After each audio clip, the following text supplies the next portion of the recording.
बड़े भाग्यशाली हैं जो प्रभु श्री हरि की शरण में हो गए। सच्ची मानिए, परम मंगल की नींव रख गई किसी भी कामना से। यही तो हमारे हरि की उदारता है। किसी भी कामना से आप केवल जुड़ जाइए तो आपकी वृत्तियां जुड़ती सच्चिदानंद प्रभु से हैं, इसलिए उसका परिणाम अविनाशी होगा। भले कामना विनाशी है पर परिणाम अविनाशी होगा। तो सब भगवान की शरण इसलिए नहीं हो पाते, कामना के द्वारा उनका ज्ञान अपहृत हो गया है और वो भगवान को भी एक अच्छा मनुष्य भर मानते हैं। हाँ, थोड़ा सा बलशाली, थोड़ा सा बुद्धिमान, ये नहीं जान पाते कि ईश्वरों के ईश्वर हैं। भला कोई बलशाली व्यक्ति ऐसा कैसे कर सकता है? विचार कीजिए, लाखों गायें हैं ब्रजवासियों की, बाबा की ही कई लाख गायें हैं, नंद बाबा की और उपनंद आदि और भी ब्रजवासियों की लाखों की, 1 लाख नहीं लाखों की संख्या में गायें हैं और शास्त्रों की संख्या में सब सखाजन हैं, गोपगण हैं और ब्रज 84 कोश भूमि चिदानंद है। प्राकृतिक भूमि 84 कोश नापेंगे तो उतनी ही होगी और चिदानंद भूमि में एक थोड़ी सी जगह में अरबों गायें इकट्ठा हो सकती हैं। ये चिदानंद भूमि का प्रभाव होता है, ये बुद्धिगत नहीं है। छोटी सी जगह दिखाई दे रही लेकिन अरबों गायें उसमें आ जाएंगी और जगह कम नहीं होगी। अब सब गायें, गोपगण, सखागण जंगल में गाय चरा रहे थे। अचानक बांस के घर्षण से आग लग गई। इतना आग लगी कि चारों तरफ से वायु के प्रवाह से घिर गए। गाय, बछड़े, सखा, गोपगण सबने प्रभु को पुकारा, क्योंकि सबके आश्रयदाता श्री कृष्ण है। हे कृष्ण, हम इस दावानल से भस्म हो रहे हैं, आप केवल आप ही बचा सकते हो। बड़ी बड़ी लपटें जंगल में और वायु के प्रवाह से चारों ओर से आग दौड़ती आ रही। भगवान ने एक शब्द कहा, तुम सब अपनी आंख मूंद लो। आंख मूंद लिया, बस अपने मुंह में पी गए सारी आग, ऐसे कि पूरी आग मुख में आ गई। ब्राह्मणोष मुखमाशीद, जो भगवान के मुख से ब्रह्म रूप वेद प्रकट हुए, ब्रह्म भाव से युक्त ब्रह्म ऋषि प्रकट हुए, वहीं भगवान के मुख से अग्नि का भी प्रादुर्भाव है। मानो भगवान ने अग्नि के प्रादुर्भाव स्थान में स्थापित कर दिया, ऐसे किया मुख में अग्नि आ गई। ये कोई व्यक्ति कर सकता है? भगवान अग्निदेव प्रचंड रूप दावानल के रूप में है और एक क्षण में 9 किशोर अवस्था वाले प्रभु श्री कृष्ण उस अग्नि को पी गए। देखा कि शांत एकदम अग्नि, सब सखागण।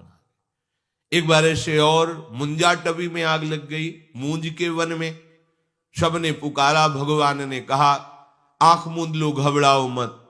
दूसरे ही क्षण में सबने देखा वंशीवट की छाया में विराजमान है। योग माया अचिंत शक्ति संपन्न है, जो भगवान की एक शक्ति है, ऐसे अनंत शक्तियों से संपन्न भगवान है। काली दह का एक बूंद पानी भी कोई पी ले तो तत्काल मर जाएगा, ऐसा विषैला जल था। बहुत बलशाली कालिया नाग अपने परिवार सहित रहता था। भगवान ने देखा कि प्यास से पीड़ित होकर के गोपगण और गौवें, बछड़े सब जल पिए मर गए। जल का ऐसा प्रभाव विषैला था। इतना वर्णन है कि ऊपर से अगर पक्षी निकल जाए तो मरकर नीचे गिर जाता था। ऐसी विषैली धूम निकलती थी काली दह से, क्योंकि कालिया नाग बहुत बड़ा विषधारी था। गरुड़ से टक्कर लेने की सामर्थ्य रखता था, पर उनके पंखों के प्रहार से भागकर यहां आया था और जानता था कि यहां गरुड़ का प्रवेश नहीं है, इसलिए काली दह में निश्चिंत होकर रहता था। यदि हमारे प्रभु मनुष्य हैं तो जरा देखिए, कूद गए काली दह में। एक बूंद पानी किसी भी व्यक्ति को मार सकता, चाहे जितना बलशाली हो, और जाकर के सब इस लीला को जानते हैं। ललकारा, कालिया को। कालिया ने जो ही देखा हमारे वास स्थान पर आकर कोई ऐसे स्वतंत्र जलकेली कर सकता है, हमें ललकार सकता है, नागपाश में बांध लिया। ये नागपाश ऐसा भयानक है कि प्रतिक्षण मृत्यु जनित कष्ट देते हुए उसे मार देता है, हर नस नाड़ी को चूर चूर कर देता है। पर अमित बलशाली भगवान श्री कृष्ण के शरीर में उसी को पीड़ा होने लगी, नागपाश छोड़ करके खड़ा हो गया और विचार करने लगा, आज तक तो कोई ऐसा नहीं जो मेरे नागपाश में बंद कर भी बलशाली बना रहे, लेकिन यहां तो मेरा ही नागपाश मुझे ही कष्ट देने लगा। फटने लगा उसका शरीर जैसे ही भगवान को जकड़ने की कोशिश की। भगवान उसके फणों पर ऐसे हाथ रखकर छलांग मारी और ऊपर उसके सिर पर जाकर के नृत्य करने लगे। देवता गंधर्व जो संगीत विशारद जन है सुंदर संगीत बजाने लगे। नटवर नागर उनके फणों पर नृत्य कर रहे, जो फण नहीं झुकाता रौंद देते अमित बलशाली श्री कृष्ण। अब विष की जगह खून निकलने लगा, प्राण व्याकुल हो गए। तब उसने हृदय से भगवान हरि को पुकारा, कालिया ने। अब ये नहीं जानता कि अमित बलशाली श्री हरि ही उसके फणों को कुचल रहे हैं। नागपत्नियों ने प्रार्थना की, भगवान नीचे उतर कर आए और कहा, यहां से जाओ रमणक द्वीप, अब मेरे चरण चिन्हों से युक्त हो गया है तुम्हारा शरीर, अब गरुण तुम्हें बिल्कुल विक्षेप नहीं पहुंचाएंगे, सुखपूर्वक रहो, पर ब्रज की सीमा के अंतर्गत नहीं। ये हमारे भोरे भारे ब्रजवासी जनों को किसी भी तरह का कष्ट हो, ये मुझे बर्दाश्त नहीं। परिवार सहित छोड़कर, ये मनुष्य है। छठी का दिन है, अभी 6 दिन के लालजू हैं। भयानक बलशाली देवता भी कांपते हैं, जिससे ऐसी पूतना हलाहल विष लगा करके कंस से वादा करके कि एक नंदन क्या पूरे ब्रजवासियों के 10 दिन के बालकों को मार के अभी आती हूं। भगवान ने पहले ही विचार कर रखा था कि अगर ये अन्य जनों के पास जाएगी तो हमारे सखाओं को हानि पहुंचाएगी। सीधे आकर्षण किया, उसका विचार बदला कि पहले ब्रज के मुखिया नंद बाबा के घर से ही शुरू करते हैं। ऐसा सुंदर रूप बनाया कि लक्ष्मी भी मोहित हो जाए।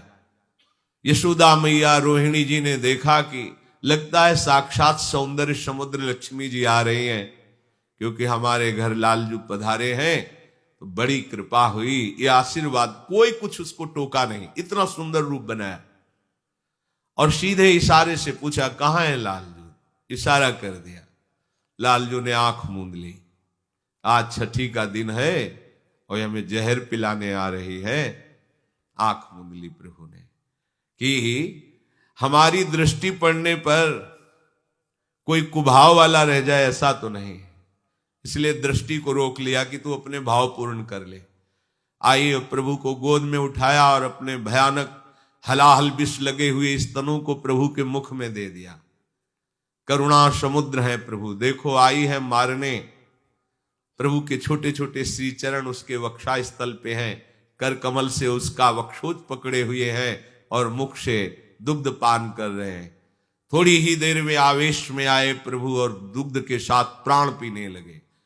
अब तो वो सुंदर रूप छोड़कर भयानक रूप धारण करके चीखती, अरे छोड़ दे छोड़ दे, भागी।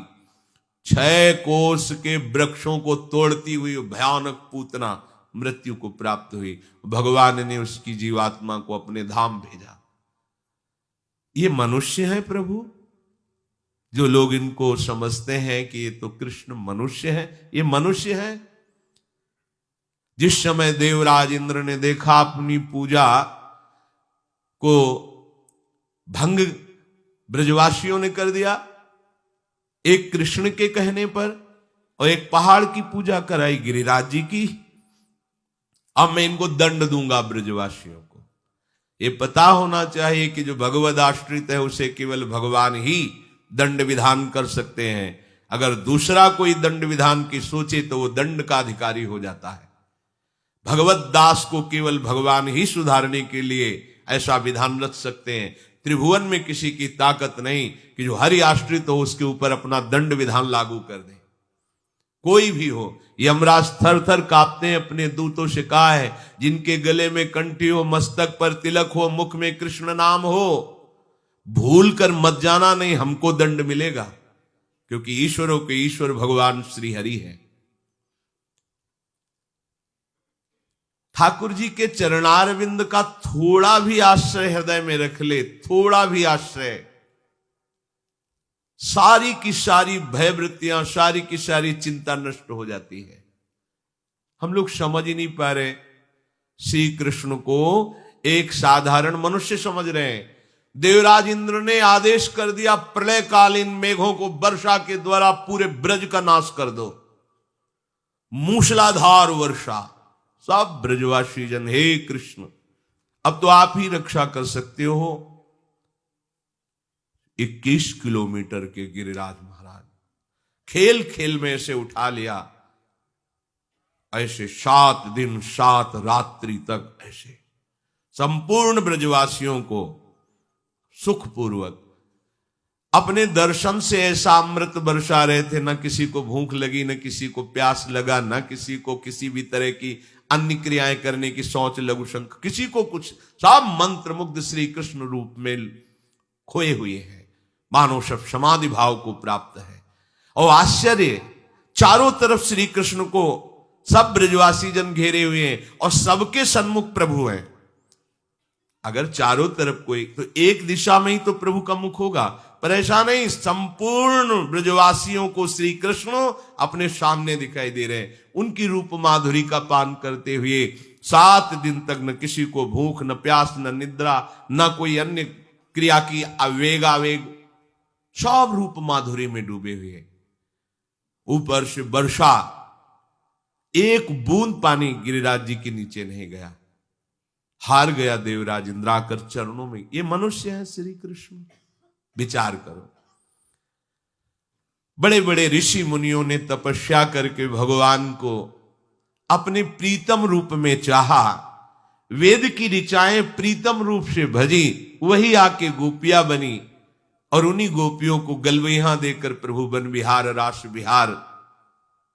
ये श्री कृष्ण मनुष्य है, इनकी मनुष्यकृत लीला है। बस ये जो बुद्धि माया के द्वारा अपहृत हो गई है, इसीलिए प्रभु श्री कृष्ण की इन महामहिम लीलाओं को सुनने के बाद, पढ़ने के बाद भी ये बात समझ में नहीं आती। इसीलिए श्री भगवान कहते, नाहम प्रकाशः सर्वस्य योग माया समावृतः मूढ़ोऽयं नाभिजानाति लोको मामजमव्ययम्। ये जो मूढ़ लोग हैं, मूढ़ कौन है? जो असत भोगों में सुख बुद्धि करके फंस गया है, वही मूढ़ है, मूढ़ात्मा। मूढ़ता यही है कि श्री हरि भक्ति रूपी सुरसरी धारा का त्याग करके क्षुद्र भोग ओस कण से हम प्यास बुझाना चाहते, यही मूढ़ता है। श्री हरि सबके समुद्र हैं, ऐश्वर्य के भी हैं, वैभव के भी, माया के भी, ज्ञान के भी, प्रेम के भी, जो चाहिए इनको छोड़कर अन्य आश्रय, ये मूढ़ता है। प्रभु कह रहे हैं, ये जो मूढ़ मनुष्य समुदाय है, मूढ़ोयम ना भी जानाती, ये लोग मेरा परिचय नहीं जानते। बड़े भाग्य हैं जिनको भगवत चर्चा सुनने को मिलती, भगवत चर्चा करने को मिलती है, भगवान नाम जपने का अवसर मिलता, ये बहुत बड़े भाग्य है। बिना कृपा के संभव